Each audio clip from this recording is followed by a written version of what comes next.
Good evening, everyone. My name is Randy Gores. I'm the Director of City Planning. We're going to go ahead and get started. Try to start on time and get done maybe a little early so you can free up your evening.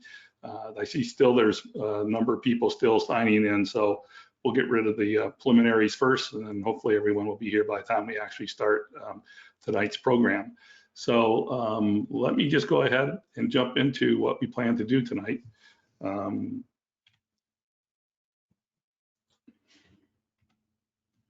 Okay, well, let's start off by giving you a recap of where we've been over the last few months, I guess. The purpose of our project, if you remember, is to identify alternative regulatory options to address long-term sea level rise in the city. We wanted to look at the regulations that we have and try to identify what might be at risk and what do we need to change as we plan for the future. Funding is the city received $75,000 to complete the study from the Florida Department of Environmental Protection. $75,000 is not a lot of money in terms of a grant, and so that's why we're focused on this project focuses on a very narrow part of addressing sea level rise, and that's the development regulations. We started in the end of August 2020. Our history, November 24th, we had our first community meeting, a virtual meeting. It was an introduction to the project. Since then, we've completed a number, or on January 12th, I should say, we produced a sea level rise conference. It was a 3-hour webinar where we had some experts in sea level rise look at a variety of different questions. We provided an overview of the state of sea level rise in Tampa. You know, why should we be concerned with sea level rise? What areas of the city are most at risk of sea level rise? And what can we learn from other communities? And then what are some of the options that might be available to address sea level rise, and what are other communities doing?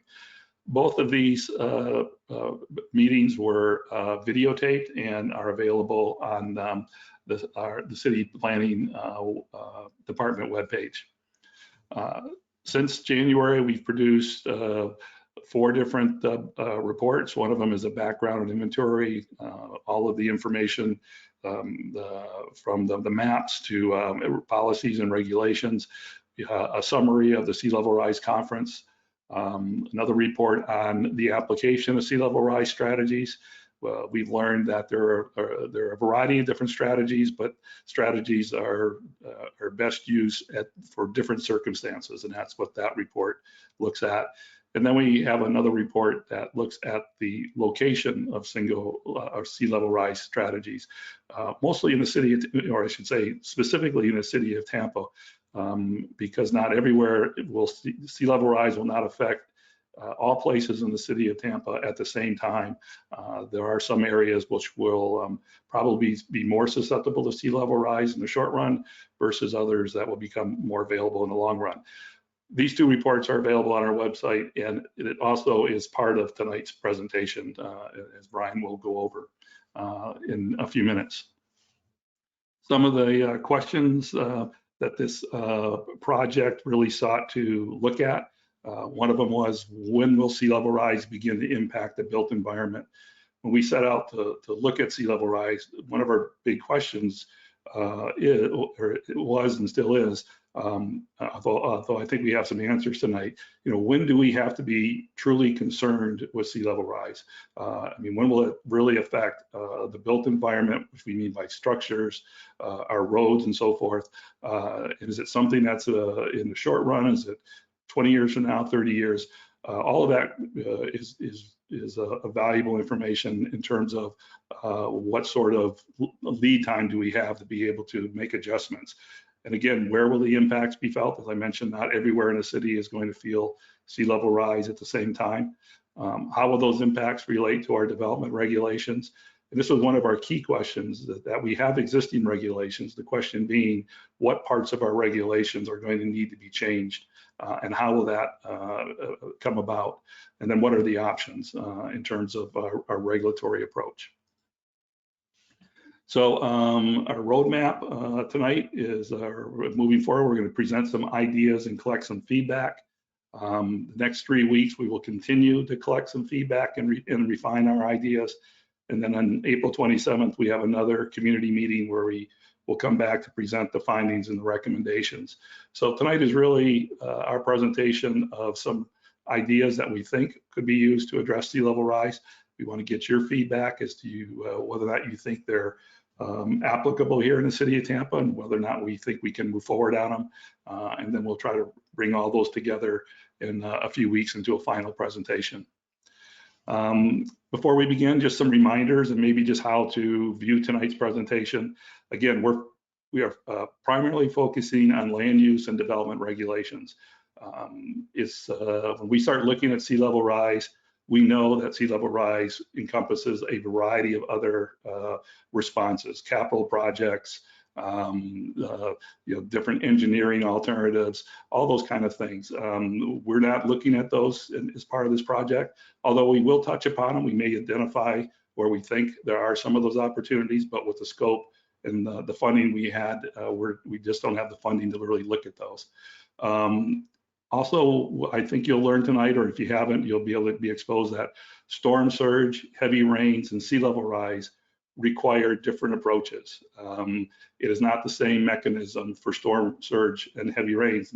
And interestingly, we're very, the state of Florida knows how to deal with storm surge and heavy rains. We know that you just elevate the structure high enough, and you provide the right drainage, and the storm surge and heavy rains can be accommodated. And the big factors are the cost of elevating a structure, the impact on the elevation of that structure has on the surrounding environment, and so forth. But after the event, the water drains away, and we're left with the built environment.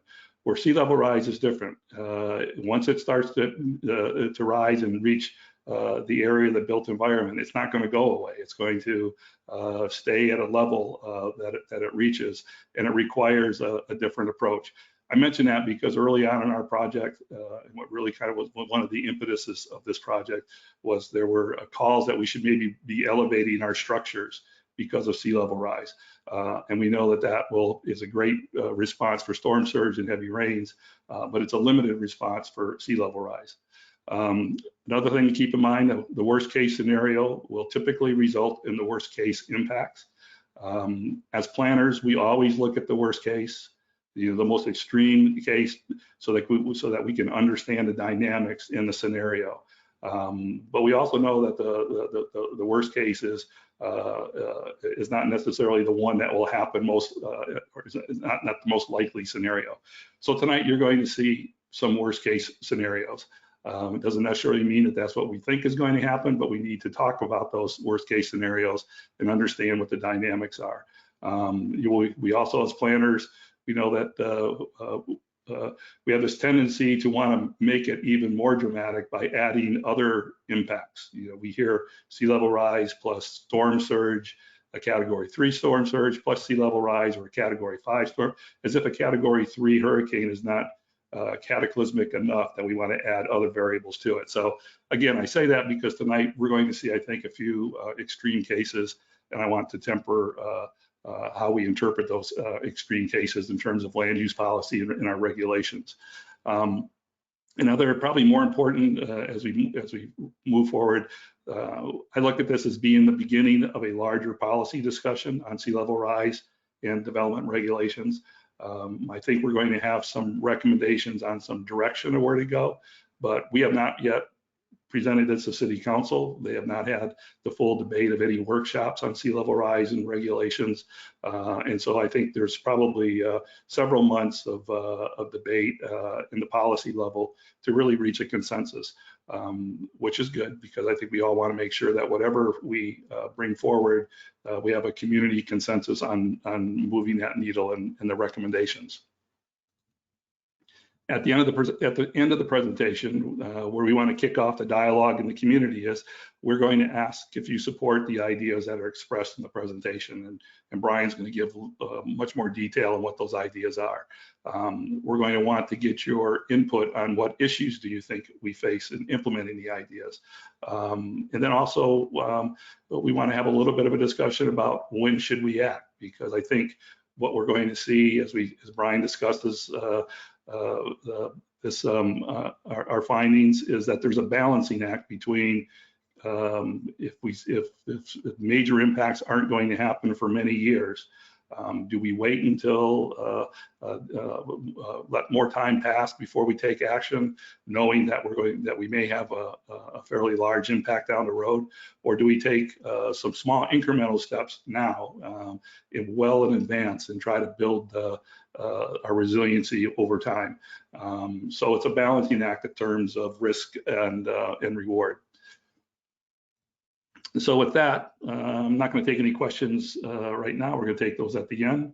I'm going to turn the presentation over to Brian so that he can then bring the rest of the recommendations to you.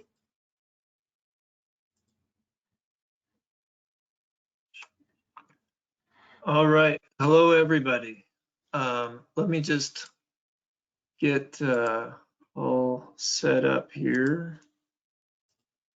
And I'm even going to do webcam so you can see me through the presentation.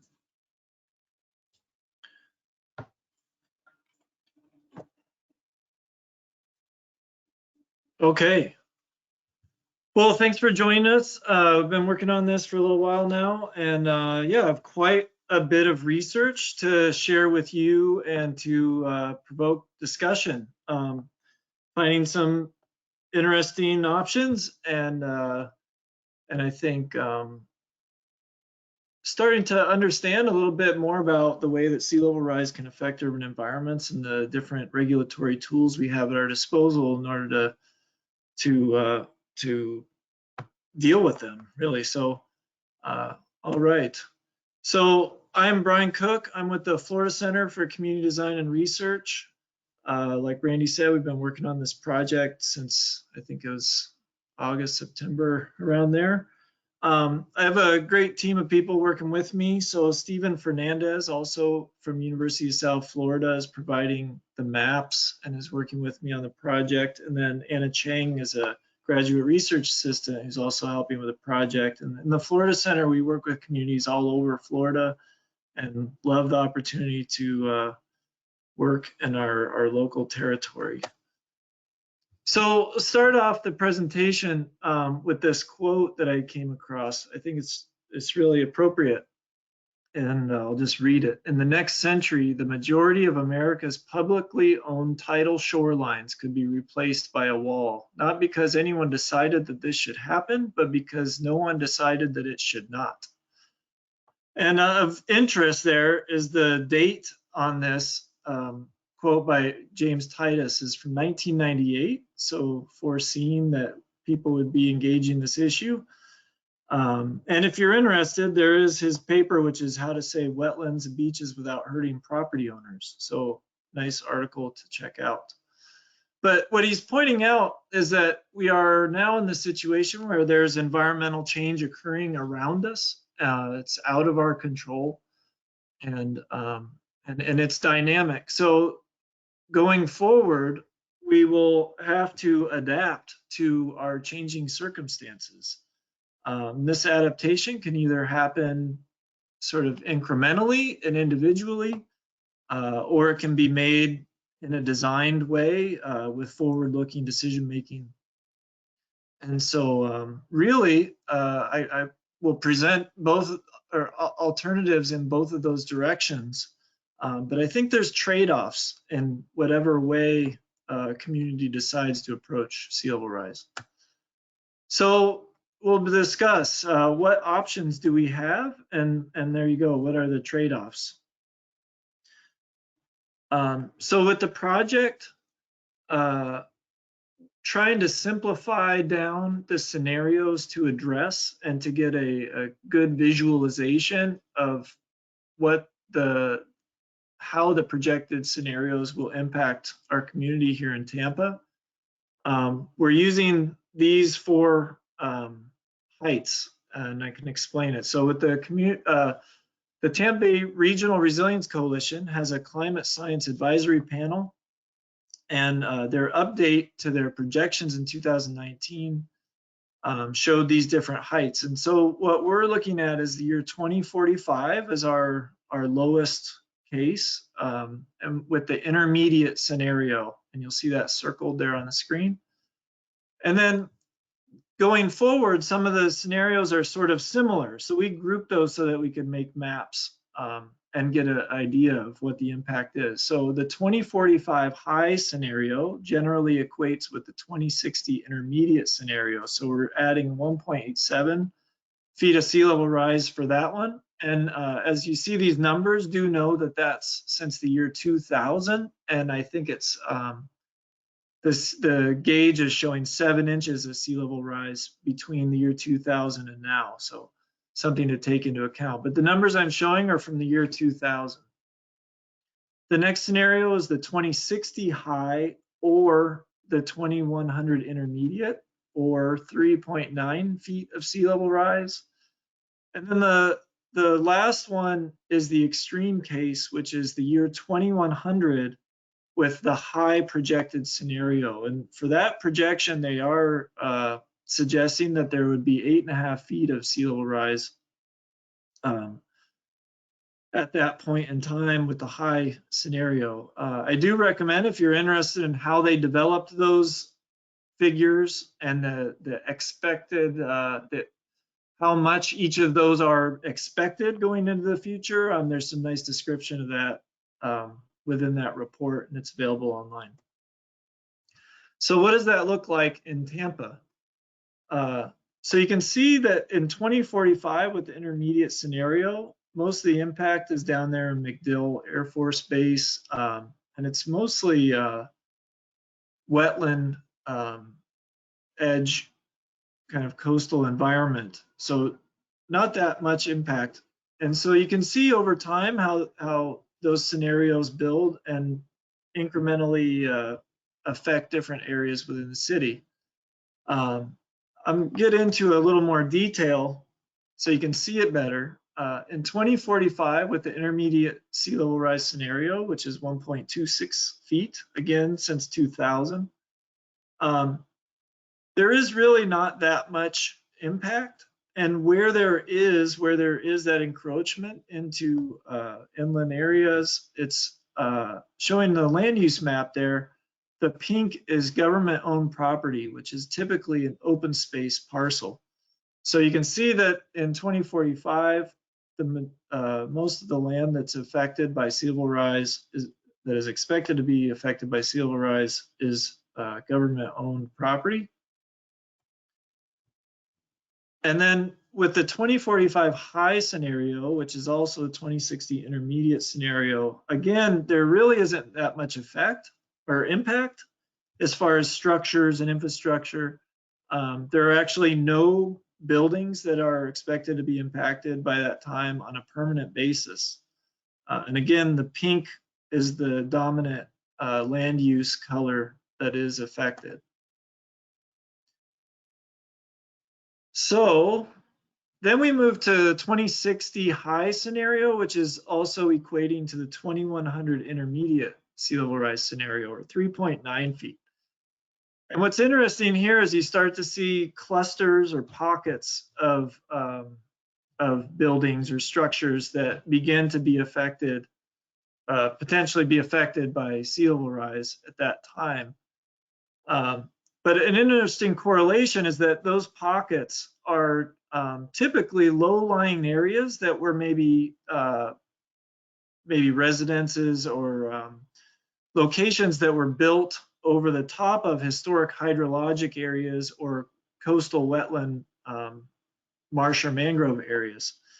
And so where you see those little clusters of red, those are generally historic low-lying areas and typically associated with hydrologic, historic hydrologic zones. And then moving forward to the 2100 high sea level rise scenario, it's quite a bit more impact, as you can see. But when you look at the areas that are affected, it is also interesting to note that, again, those areas are these low-lying areas. On the right, you can see a tracing of what City of Tampa looked like, or the coastal edge looked like in 1895. And you can see how a lot of those areas are man-made topographies constructed to live close to the water, and that maybe those areas were constructed lower than their context. So something just kind of interesting to note there. Also interesting is that the 2100 high sea level rise scenario, the impact level from that, it sort of equates with the FEMA flood zones or the coastal high hazard zone, which are the 1% flood zones. Although the difference here is that those FEMA flood zones, the coastal high hazard zone, being, as Randy mentioned, those being more associated with a temporary inundation of water or flooding. Sea level rise, once it comes, it is sort of a permanent thing, right? At least at the levels that we're showing here, we're showing those permanent levels where water has fully encroached into upland areas. So whereas we're used to maybe dealing with flooding in this temporary scale, the event kind of based situation, sea level rise poses a different challenge, but it is a very similar topography that is affected. So as we're going through this study, one of the things that we wanted to consider is that sea level rise doesn't just occur on a permanent basis, but there's also seasonal flooding. When there's extreme tides in those low-lying areas, there's the possibility for the water to actually come from below ground and start to flood an area. And just this last year, Stephen Fernandez, who's working with me on the project, he was looking at Shore Acres neighborhood and did an analysis, which is a nice basis to start thinking about how Tampa might be affected. So when that sunny day flooding event was occurring, he did some drone photography and then matched that up with aerials and then processed it through GIS to look at what were the limits of the flooding and at what elevation was that occurring. And so you can see, process it through a digital elevation map and then creating a mapping of where that flooding occurred. And what he found was that generally 2 feet and under was where that sort of seasonal flooding was occurring. And so the idea here is that as the sea level is rising, that these areas will be affected more and more on the seasonal basis, which will then potentially turn permanent.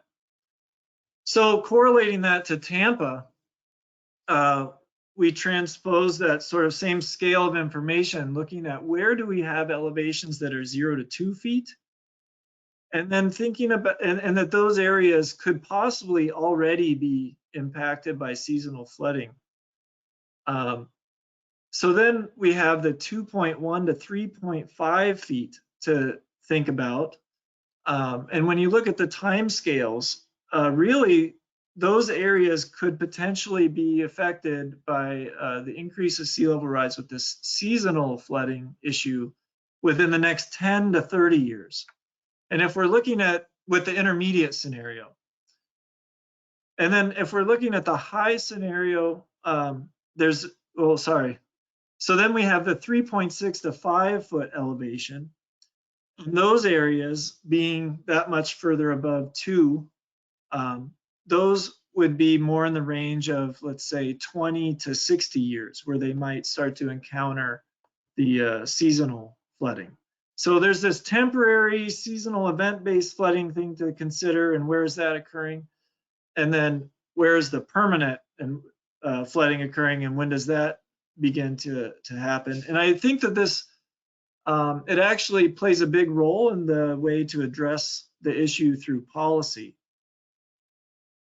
So just to show a few maps, some zooms from those areas, places like Davis Islands are in that like 20 to 60 year range in some locations, at least according to the mapping. Of course, all of this has to be validated by field truthed through site-specific evaluation. But these are some of the areas that are most affected or should be expected to be affected by the seasonal flooding based on tides. And then you can see the correlation there in terms of permanent flooding. We're starting to see roadways like in the 2060 high or the 2100 intermediate scenario with that 3.9 feet of sea level rise.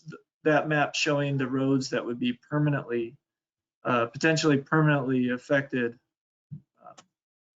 So what does that do, or what are the impacts of sea level rise? So as part of the report, we're developing some graphics, and this is one of them, just to suggest there's many different things, some of which you might not think of right away that could be impacted by sea level rise. In our situation here in Tampa, water is especially, well, water is something that is functioning below the surface as much as on the surface. So a lot of times we think of water in terms of runoff, but we actually have a very high water table in our area. And so with sea level rise, the below ground situation is also something to consider, especially if that water is becoming saltier.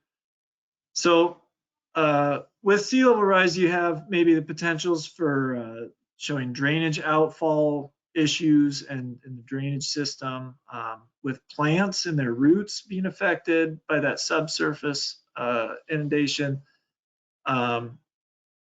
roadways, all of those kinds of things potentially being affected. And so then we get to what to do about it. So what are some of the policies that we can implement to address this issue?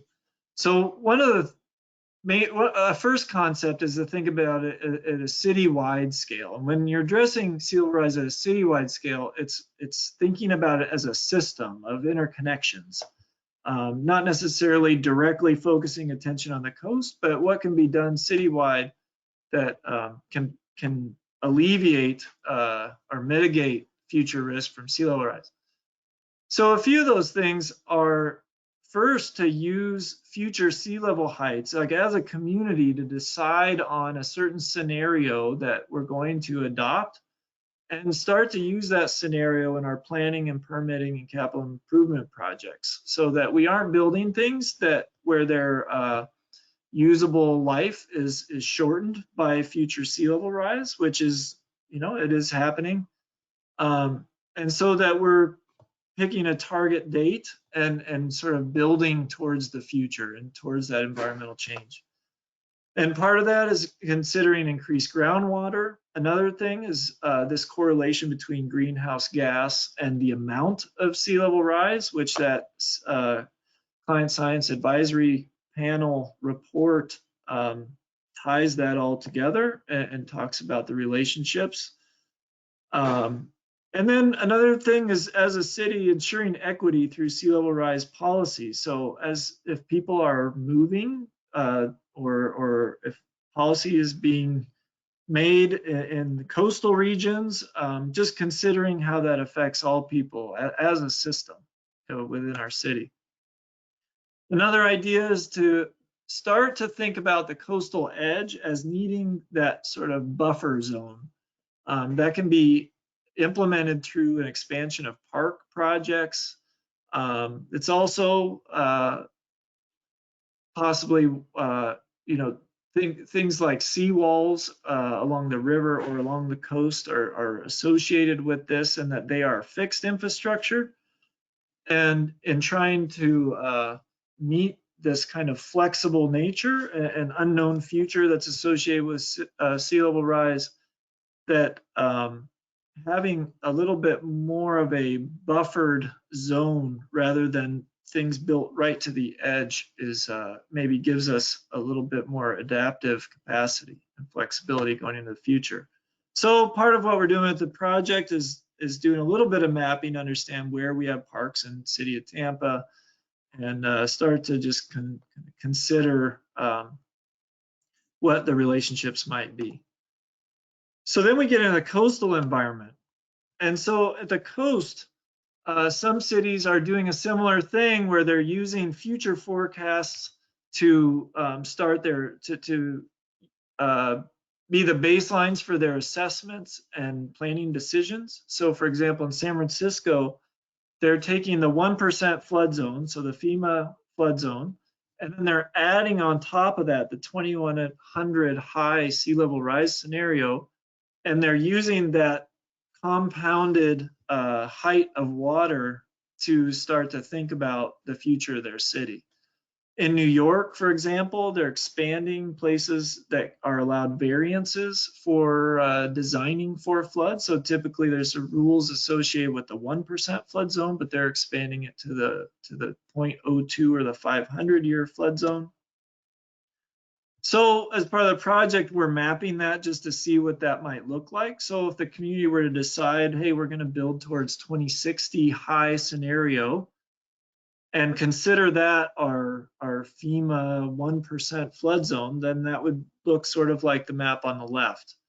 If we were like San Francisco and we said we're going to use the 2100 high scenario and compound that with the 1% flood, so sort of a future forecasted 1% flood map, then it would look like what's on the right. And these are the projections of where the FEMA flood maps might end up. So in terms of the FEMA flood maps, the risk mitigation for those is mostly associated with these temporary event-based floods. So as Randy was talking about, this involves maybe raising a building or or flood proofing the structure. But just in that sense, this is a decision that's left up to the individual property owner that can then either pay more or less depending on how much risk they're willing to take on. So there is that as an opportunity or an option, although basing things on the FEMA flood zones is a little bit tenuous because insolvency, I think, in that program in terms of meeting their budgets. So that future is potentially a little bit unknown. And I think there was even just a new update being released for what the FEMA flood zones will be and do. So in a policy sense, if raising buildings becomes something to consider, things associated with that are possibly to establish design standards for the front of the building, to allow buildings to expand horizontally, maybe to encroach into side setbacks or rear setbacks so that they don't end up so tall, and that they can make up square footage that way. And considering building height and where building height is measured from. So then moving on from that, in terms of a regulatory response, we've overlaid the scenarios over an aerial just to get a sense of what that looks like. And one of the things we were thinking about, and that sort of correlates with suggested policy, is that there's a wide-ranging diversity of types of places that are potentially impacted by this issue. So going forward with that as a concept, what many places are doing are they're starting to use overlay zones. Now, City of Tampa already has overlay zones. We have overlay zones for historic areas. We have certain zoning designations, whether single family, multifamily. But we also have overlay zones like for the I think it's the Riverwalk area and some other areas around town where there's some kind of goal or character that's desired, and then policy is created for that in a place-based way to make that area move forward with its own regulation. So that's maybe a possibility with sea level rise, is to think about the different types of areas, kind of like what Norfolk is doing here, and to consider how they might have different policy. Now, in considering what the policy should be, there are many different kinds of things, such as setbacks and buffers and building heights, and I'll go through some of those, but and they can be applied in sort of a blanket sort of way. But if we're thinking about overlay zones, there's generally three that the policy is categorized into. So one would be areas for protection. This is where you're going to harden the coast, and it's a battle against the sea, right? It's fortification and opposition and protection against future sea level rise heights.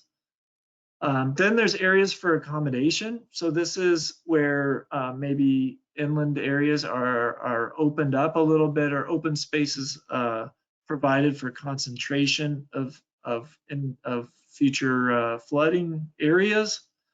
And then we have areas for decreased density and habitat restoration, also called areas for conservation. And these are areas where there would be a purposeful removal of structures from the area. So we'll go through these three and talk about the trade-offs within each. But before I do that, I think when considering which one to apply, so at this point you might be thinking about a certain neighborhood or a certain place. And this diagram is really useful in considering that. So, for example, to think about the risk involved in a place and what's going to be the response, the hazard being sea level rise is compounded by the sensitivity of that place and also by the adaptive capacity. So, for example, in dense urban economic generating urban area may be extremely sensitive to sea level rise. Because of the density, the amount of infrastructure, if the water levels rise, is a lot that's going to be affected. And in terms of adaptive capacity, there might be a high economic capacity to make some kind of change or to mitigate risk. But in an urban dense area, you're going to have a low physical adaptive capacity, right? You're not going to be able to move so many buildings in order to get out of the way.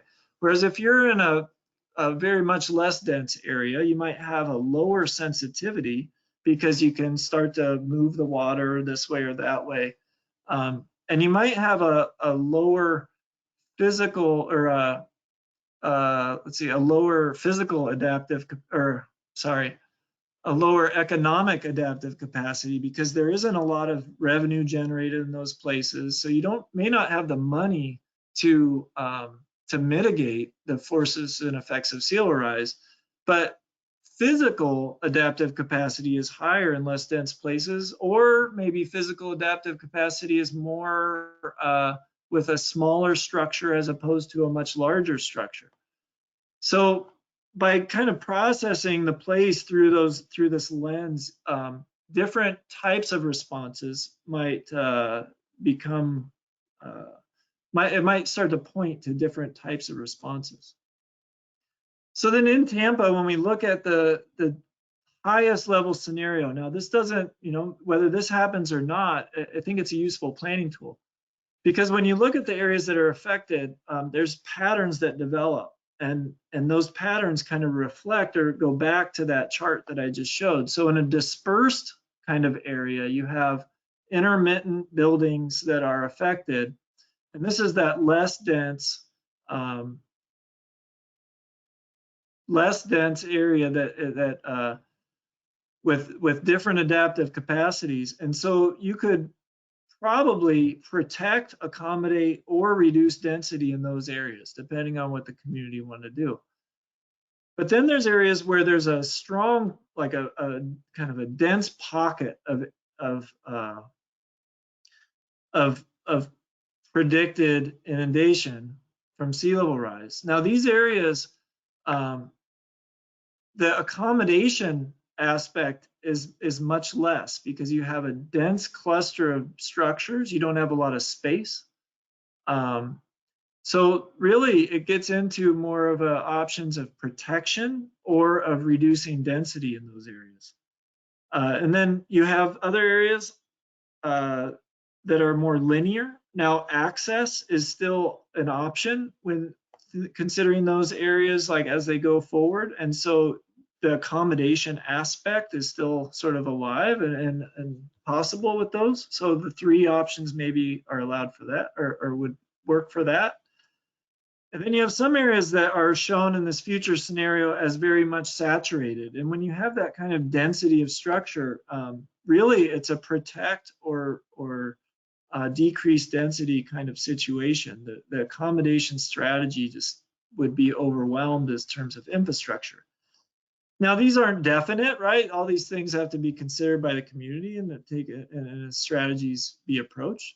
But yeah, it maybe provides a starting point from which to consider the strategies going forward. So in the protection strategy, talk about trade-offs. It involves a lot of hard armoring. And so there's going to be a lot of funding needed, right? So in those areas, they would have to expect to pay, whether it's individually or through district taxing or through some other kind of mechanism. There's going to be high costs associated with the protection strategy. And then while that's happening, with hardened seawalls and all of that, there's loss of ecosystem services, and that should probably be considered as part of the equation. So if we go into the accommodation kind of trade-offs, the strategies become more about providing buffers and setbacks. It's that physical adaptive capacity that's trying to be used. There's maybe incentivizations for decrease of density in some amount, using, and I'll explain a few tools which are like transfer of development rights and rolling easements. And so in these areas, what you're looking at is, so for example, one of the main mechanisms that we found in the research is this transfer of development rights, where you can assign you have what's called a sending area, where there are maybe incentives to be decreasing density in a certain location. And then you have other places in the city that would be called the receiving areas. And so those receiving areas are areas where you're trying to possibly increase density. And so what you could possibly do is attach density bonuses and other incentives to the sending areas so that if purchased, those could be applied in other areas within the city where there's sort of a purposeful densification. And so this is a useful strategy that can, as a community, alleviate the onus of the existing property owners from being sort of caught holding the bag, and through incentivization can transfer the city's density to other locations. Another one is a rolling easement. And so considering that this is a long and slow gradual process with sea level rise, a rolling easement is an easement established between some agency and a property owner where there's an agreement that over time the person in that property would be allowed to stay there until it's no longer suitable. But after it's no longer suitable, it would become the easement would go to the next sort of the next entity and be put into conservation. So one way that this can be handled, if the city is really intent on decreasing density in a certain location, would be to offer incentives, especially in the near term, to create this agreement of an easement. And that if someone were to go along with that, they could possibly get like the full price offer. but almost like a stock option works or something. Over time, if, say the property owner defers to do that, it would be like flood insurance, where they would then start to assume their own risk, for which could be fine, and then over time, it would become the individual's own responsibility to sort of wrestle with what's going on with sea level rise, and that sort of stipend or that purchase agreement with easements would potentially decrease over time, so that you couldn't, like in the beginning, say, oh, I want nothing to do with this, and then once your property is affected, you say, oh, no, I want out. So this is one possible option that people are exploring. And you can see how there's two phases of this. One is permanent inundation, which is further out, and then there's that seasonal inundation. And so as the seasonal effects start to come further up into the property, people living on the property are allowed to, say, raise their house to accommodate that seasonal flooding, but that over time, eventually, as the permanent flooding takes over, the easement would transfer. So trade-offs with this, this requires really, I mean, this is, people are very attached to their properties, and so it would require significant property owner engagement. This is a big task and would require a lot of communal effort.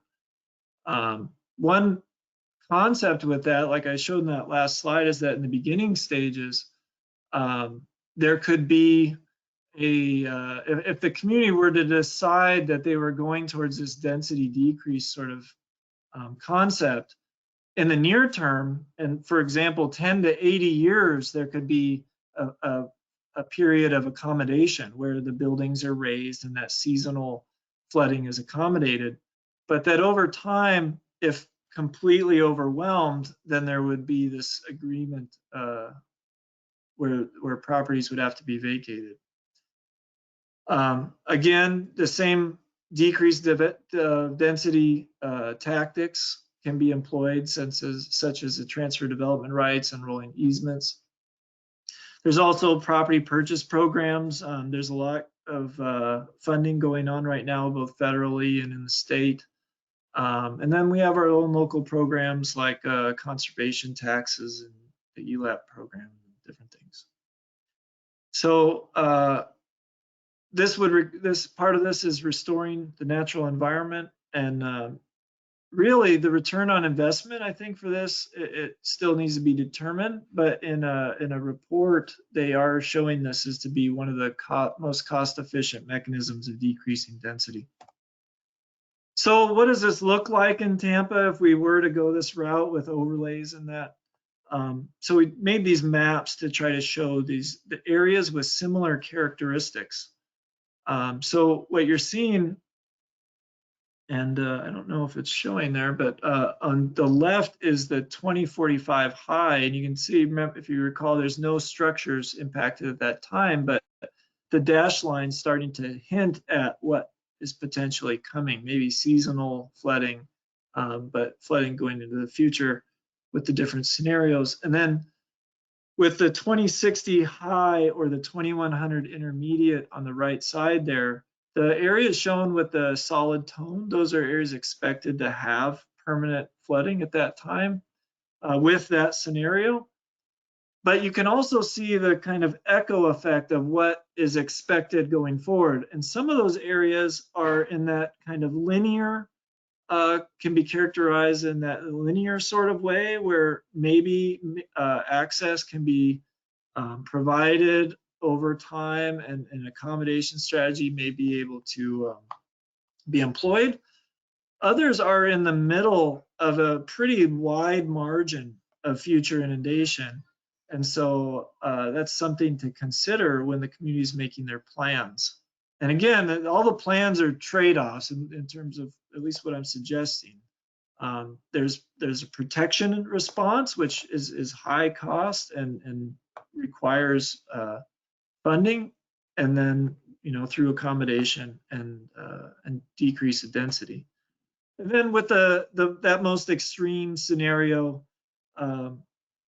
tried to cluster the areas with similar characteristics, just to be able to start visualizing it, maybe begin a conversation. And so what does that mean? So going forward, something to consider is that in the state statute in 2011, they did create adaptation action areas. This may be a strategy where we can start to define certain areas with like characteristics, where through community engagement and community discussions, and it's going to take some process to start to consider what the strategies are going to be going forward. And adaptation action areas are a way to help pay for that planning process. Tools and guides.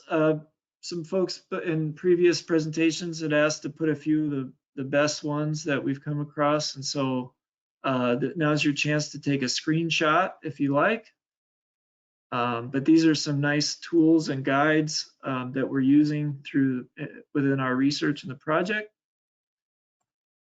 And then next steps, we're kind of winding down to the finish here. By April 28th, we need to have our final recommendations in. Again, this is not any policy that's going to be made. This is just it's a big research project where we're trying to understand the options and trade-offs and what are the potentials that the city of Tampa could use as they go forward, considering this issue of sea level rise. So that will be due by the end of the month, and we have our April 28th final meeting to share those recommendations. We'll also be creating an illustrated guide to regulatory codes. So a lot of the codes and policies, such as buffers and setbacks, and there's more detail to some of those policies than what I'm explaining today. They'll be shown in this kind of pictorial way with three-dimensional illustrations to help visualize the policies. And then some of those policies are really geared towards homeowners, and so we'll separate those out and create a homeowner guide. So we have some time, and really wanted to open up to ask you all these questions, but also if there are any questions for the team here, this is an open dialogue and discussion. So the questions we have for you are, do you support the idea of establishing the overlay areas? What issues do we face in implementing things like transfer development rights, rolling easements? When should we act? So with that, I will. Yeah, if anybody has any questions, you can raise your hand. We'll get you to turn on your mic and we can have a little bit of a dialogue.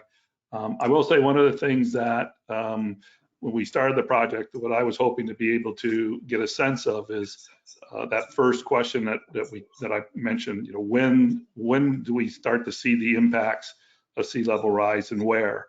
And I think Brian showed a couple of maps that fortunately we have some time, maybe 15, 20, maybe 25 years before we start to see it. And when it does start to emerge, it's not widespread, it's concentrated. So we may have some time to be able to work out many of the big picture items. But I see a question by Kevin Rial. Thank you. So my question actually goes back to the graph that was showing the different estimates and how you came to those estimates. And I saw that to be a 100-year period, and we're a fifth of the way into that, 20% of the way into that.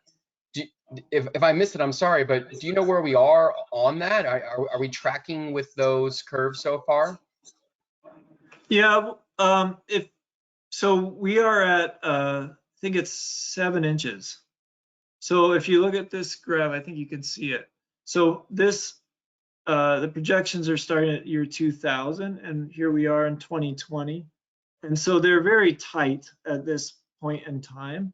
And so we are kind of right in there at like intermediate to the high level. Thank you. Debbie Zommerman? Yes, Brian, this was an excellent presentation, and you bring up a lot of great ideas. Oh, wait, am I unmuted? No, we hear you. I can hear you. Yeah. All right, thank you. And Randy, I know we have a lot of confidence in all that you're doing, but from what I'm hearing from your presentation, Brian, now is the time to start thinking about the future. And back to Randy, I think the time is to act now in implementing these considerations as we make new decisions moving forward with land development, because we're seeing a lot of increased density in areas that were in the specific areas highlighted within Brian's graphs and charts. And then the other thing is that I think we're creating much more in terms of economic impact that will have to be addressed with our decisions now, because we're building bigger and higher and more expensive. And if you address that moving forward, it might make some of the decisions more difficult. So that was my comment from this end. Thank you. Thank you. Those are good points. Yeah, thanks. Phil Compton? Hey, good evening, Brian. Hey, Just Phil. I'm a homeowner on the Hillsborough River in Seminole Heights, and I noticed a few slides back that there's the blue and there's the purple, and it looks kind of faintly purple. And I was just wondering, like, well, what does that mean for us here in the river? I'm probably 11 feet above the current high tide mark, but you know, that may be 9 or so. And I'm just wondering, with all of this, what do you think the impact's going to be on the real estate market? You know, my wife and I talk about this all the time. It's like, at what point should someone who lives on the water consider selling their house so they're not stuck with it before it starts to lose value? Are we seeing property lose value as people are getting a clue, and place like Miami perhaps, that this is actually happening and this is not a good long-term investment? What would you say to people like myself? And there's a lot of us, obviously. Yeah, I mean, so first is I can't really say what to do, you know, whether to buy, sell. I mean, I would love to live on the water. I think that there's different strategies that we can approach going forward, and there are those options, right? There's a protection option, there's an accommodate option, and then there's a removing the house option. And I see just through the research that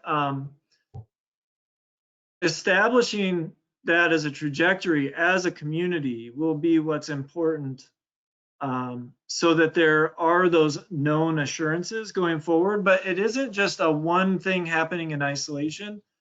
At the same time, that's just hypothetical. A community decides that they're going to go into like a accommodation or decreased density mode. I think it's one of the benefits of tackling this early, like I think City of Tampa is doing a nice job of, and of doing it as a community rather than individually, which is also an option. One of the opportunities is to apply things like density bonuses or incentives to properties that people that want to develop elsewhere can purchase, and then that would transfer to a location in the city where we do want to grow density. And so with those kinds of strategies, I don't think the homeowner has to be holding the bag, so to speak. So, but it kind of takes it all working together in order for that to happen. Alternatively, if it's just every person for themselves, then basically you're going to look at the map and make your own decision about what you feel comfortable with in terms of risk.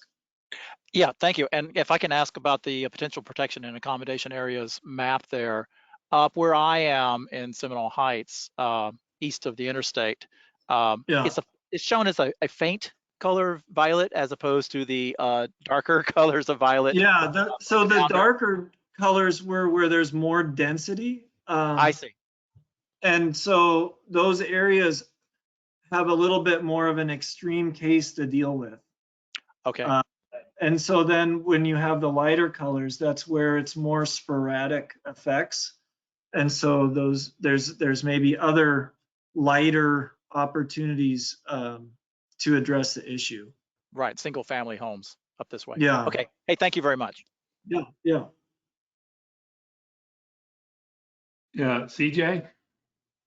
That's great work, you guys. It's always helpful to see how these, data meetings keep evolving. So I think these are the right categories of strategy for consideration. I think one of the things that I know you have additional data on that would add to your decision making is the stormwater outfall analysis, which I just think that Tampa's a phenomenal leader in that, because what you're going to understand is what areas will have this sort of chronic flooding impacts with which will impact your road system, which will impact the sewer and drainage. And then, I mean, what we're looking at is like, we have to advance our ability to conduct the cost benefit analysis. So as I look at some of these areas, I think, oh, that looks like West Shore, or that looks like, northwest of McDill and whatever. So the analysis before we can make some of these decisions might need some fairly robust infrastructure cost analyses that can then help you say, it's a 2 to 10 in return on investment, or there is no return on investment, and the community is best served by investing elsewhere and protecting elsewhere. So, because I think it's going to come down to really hard decision making. But anyway, congrats, you're on the right path for asking the right questions. So, well, thanks, EJ. But I want to comment on that because I agree, and I think that that's where going forward, if there's this opportunity to lead to focused planning areas, then you can start to get into much more detail than you can at the whole citywide scale, and can present the different trade-offs basically to those different communities. But yeah, it will be great to start getting into that level of detail. Ryan Smith? Yes.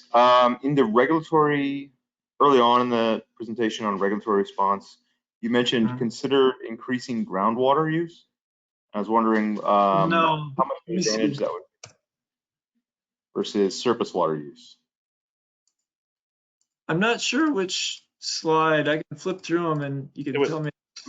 Yeah, it was like a list of 4 with a brightly colored map next to it. It's the one from South County. Way in the beginning. South Florida, where you talked about mapping for groundwater. Okay. Oh, okay. So that was in South Florida specific, or? That's No, that's their map in Broward County.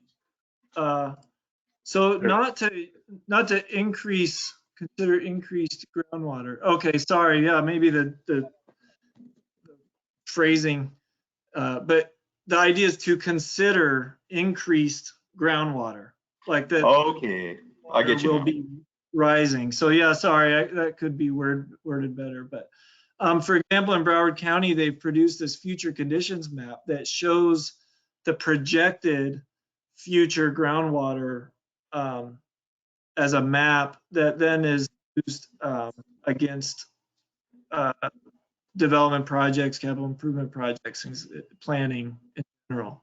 So they're considering where water will be higher in the different parts of the county.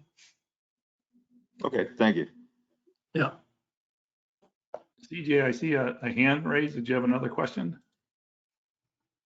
no, sorry, that was an accident. Okay.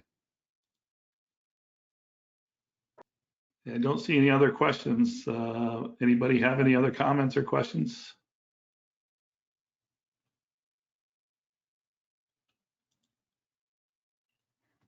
I'm looking through the question box.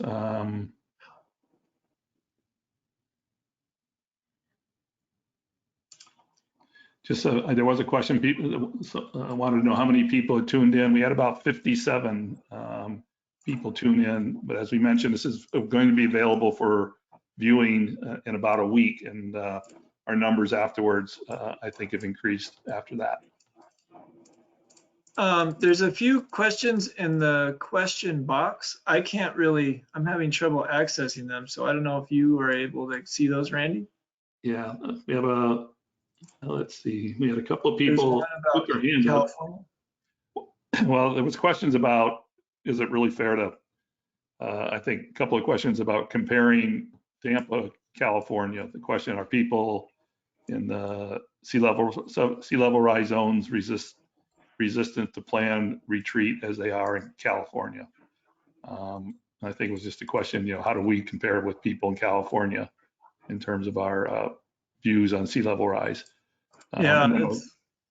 Then the other, just a comparison, is it fair to compare us to California and San Francisco? Yeah, so yeah, I think the idea is to just see what different kind of regulatory tools people are using. So. Okay, if there's no other questions, again, I think appreciate you taking the time to listen to the presentation. We're going to post this. We'll have a spot on our webpage if people have an idea or they're thinking about it. I do see a late breaking question coming in. Carol Ann?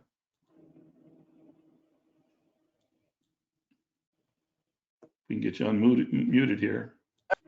Here we go. Whoops. There you go.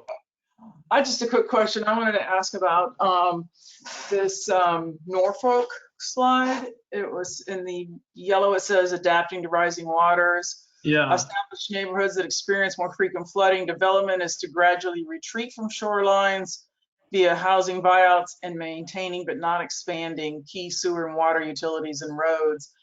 That kind of seems to be the opposite of what we're doing here. It seems like we're intensifying the development rather than trying to maintain it or reduce it.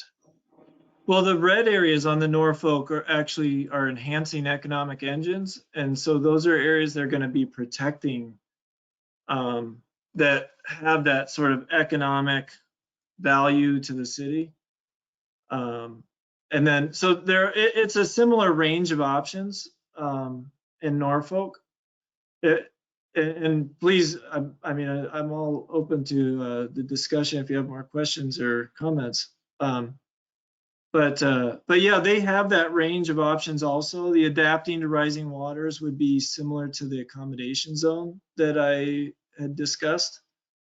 And then they have the established neighborhoods of the future, which is kind of like the receiving areas of the transfer development rights, where they're specifying where they want to, where there's less risk of flooding and where they want to increase density.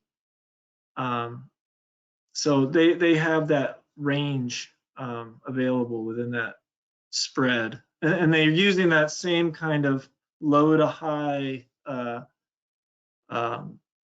risk measure to consider which areas are going to be receive which strategy.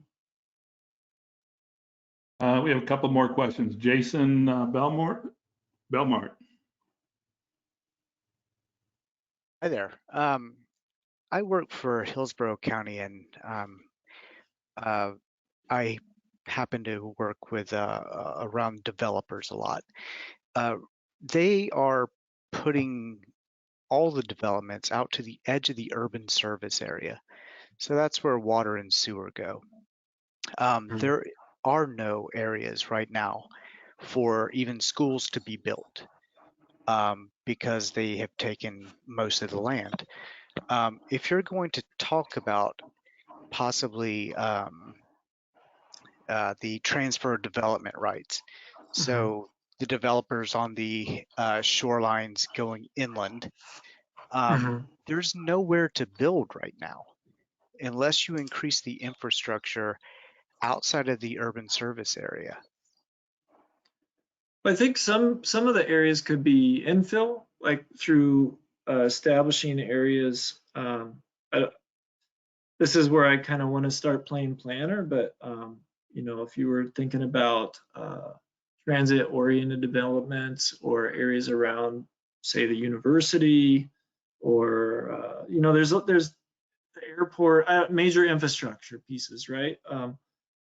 I think that there are some areas that are closer in where the density that's allowed, that's currently allowed, could potentially be increased.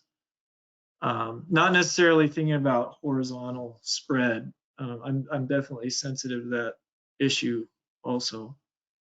So yeah, it would have to be purposeful for sure. The problem with transit-oriented development is that the local legislation does not like to see political blue dots develop in red country.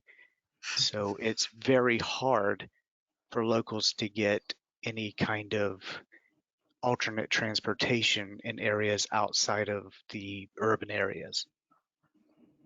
Mhm.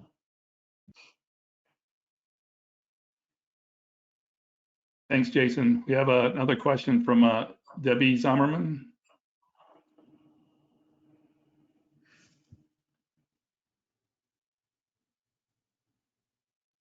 Just got to get you unmuted, Debbie.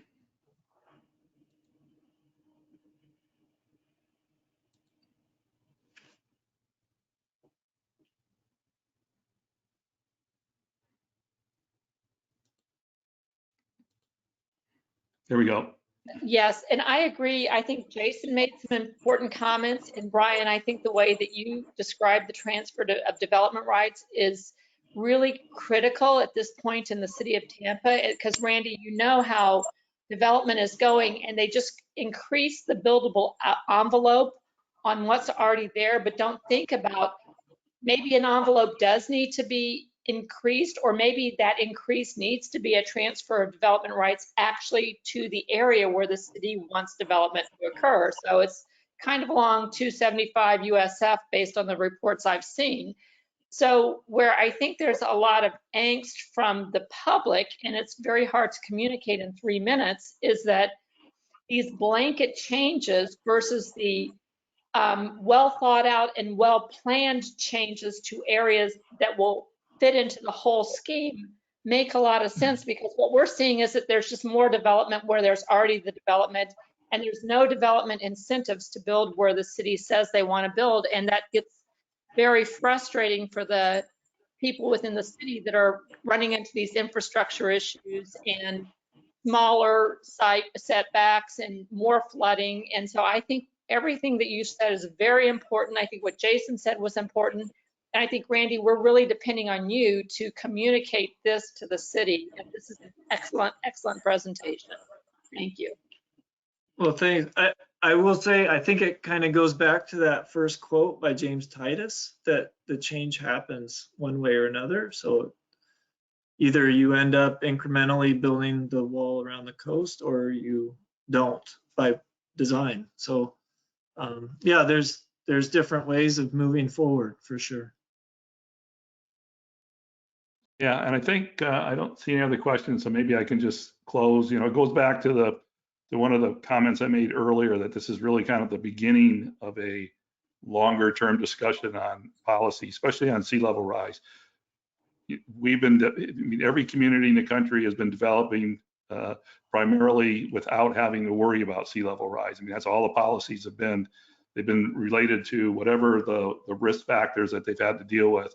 And sea level rise is just now starting to find its way into the next level of decision making. So all of our local communities are still looking at what is the best policy option for addressing something that is going to occur gradually over a long period of time. So we have to just make sure, you know, the goal is we want our entire community to feel as good as possible about the decisions.